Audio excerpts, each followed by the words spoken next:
Oh, well, good day to you, friends. Seamus here. Thank you for joining me. Today, I'd like to share a sweet, simple old fairy tale. So let's just get right to it, shall we? This is called simply The Tulip Fairies. Once upon a time, many generations ago, there was a kindly old woman that lived in a small cottage a long morning's walk outside of the nearest village. Her children were all grown, she lived quite alone, and she was entirely content with that. And the great joy of her life was her garden. For in her garden she grew the most lovely flowers anyone had ever seen. Later in the year, of course, there would be roses, of course, but early in the spring she always enjoyed the arrival of the daffodils and all of the other beautiful flowers. But her great joy was at the back of her garden, the very back, up against the stone fence that marked the edge of her land against the neighboring farm. She had a large bed of tulips, and the tulips were her great delight. Well, on this particular day, as our story begins, she had done her chores during the day, she had had her evening meal, and she had gotten her way off to bed, and she had settled in. The candle was blowing out. She tucked herself in. The window was open to let in the lovely spring breezes, and just as she was drifting away to sleep, her eyes were getting heavy and her breath was slowing. And coming through the window, she thought for a moment that she heard the sound of singing, which made no sense because she lived far away from everybody and there was no one else around. And she just shook her head and thought herself a silly old lady and put her head down and went to sleep. Well, in the morning, of course, she got up, she broke her fast, she did her chores, she took care of the land, she, weeded the flower beds and did the things she had to do. And as she looked around, she saw no sign that anybody had been in the garden, and she just laughed and shook her head at herself and went on with her day. But that night, of course, when she laid down, friends, you know what happened. Breeze was coming in gently. She had her head down on her pillow. Her eyes were getting heavy, and again she thought she heard the sound of singing. So she sat up in her bed and listened a little closer, and not only could she hear singing, but ever so quietly, she thought that she heard the sound of babies laughing. Now, she said to herself, I surely must be losing my mind. There's no babies around here. And she put her head down on the pillow and went fast asleep. Well, the next morning she rises up, she has her breakfast, and she goes out and she does her chores, and she tends the garden, and she's looking all about, and she sees nothing amiss, and she carries on with her day. She has her evening meal, makes her way to bed, and friends, you know what happened.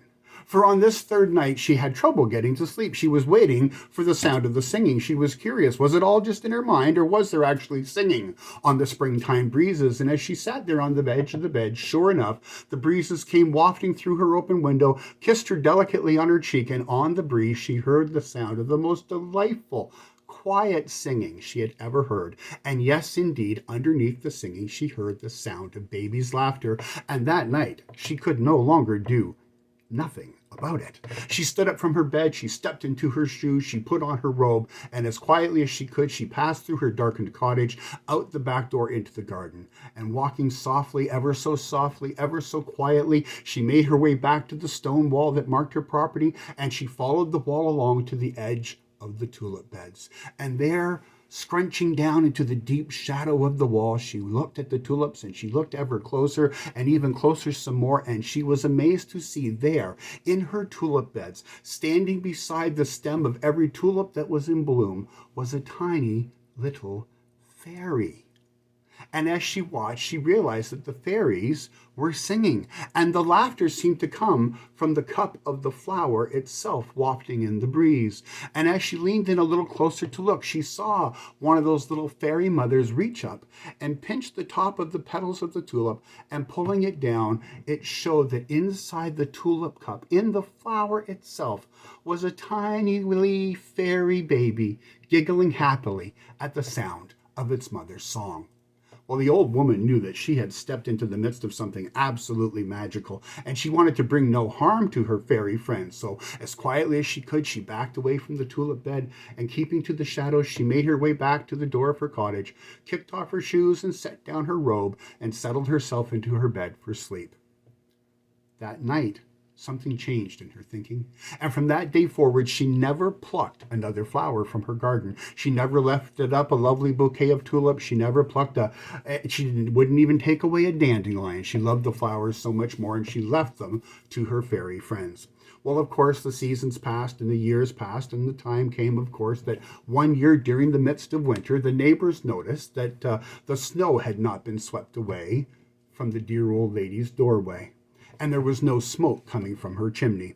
And fearing the worst, the neighboring farmer and his wife got into their wagon and rode up to her door, and of course, going into her house, they found what they most feared was that the old dear had passed during the night. While the mother ran home as quickly as she could, sent one of her sons off on horseback to the town where the old woman's children lived, and the farmer, with the help of one of his hands, lifted the dear lady up into the back of his wagon and took her into the village church in town, where the vicar could make all the necessary arrangements. While the following day, surrounded by her children and the vicar and the farmer and his wife and family, they were there as the vicar said all the right words, and she was laid to rest in a lovely wee plot in the far back corner of the churchyard. And as they tamped the last of the earth down and the condolences were given, the children walked away. And sitting in the office of the vicar, they spoke with him and said, we have no desire to come home. We're all townsfolk now. We have important things to do. None of us wish to live in the cottage. And the vicar suggested that they sell their mother's land off to the farmer that had been a great friend for all those years. And they did that very thing. But some very, very strange things happened come springtime. You see, as soon as the snow melted away and the trees began to bud, the farmer and his hands went over to the old woman's land. And stone by stone, they took down the old stone wall and carried the stones away. And they turned the woman's cottage into a storage shed for the farmers. And they soon after that brought out the plow and began to turn the flower beds over back into the earth to prepare the land for planting vegetables. But wouldn't you know it? As spring came on and the weather warmed and the rains came and everything else began to grow, the old woman's ground would not grow a thing. There was not an onion, not a beet, not a bunch of peas, not even a leaf of kale, not even something as simple as wild parsley would grow on the land that had been the old woman's garden. But in town, in the old village, in the back of the churchyard, where the dear old soul had been laid to rest, people began to notice something happening. For on her graveside that no one had tended, flowers began to bloom. There was daffodils, and there was marigolds, there was morning glories, and yes, of course, soon after, there was tulips.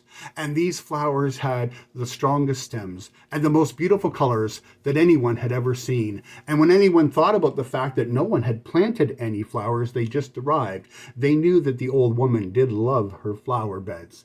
And surely they were seeing a gift from the fairies that perhaps they just wished to bless her.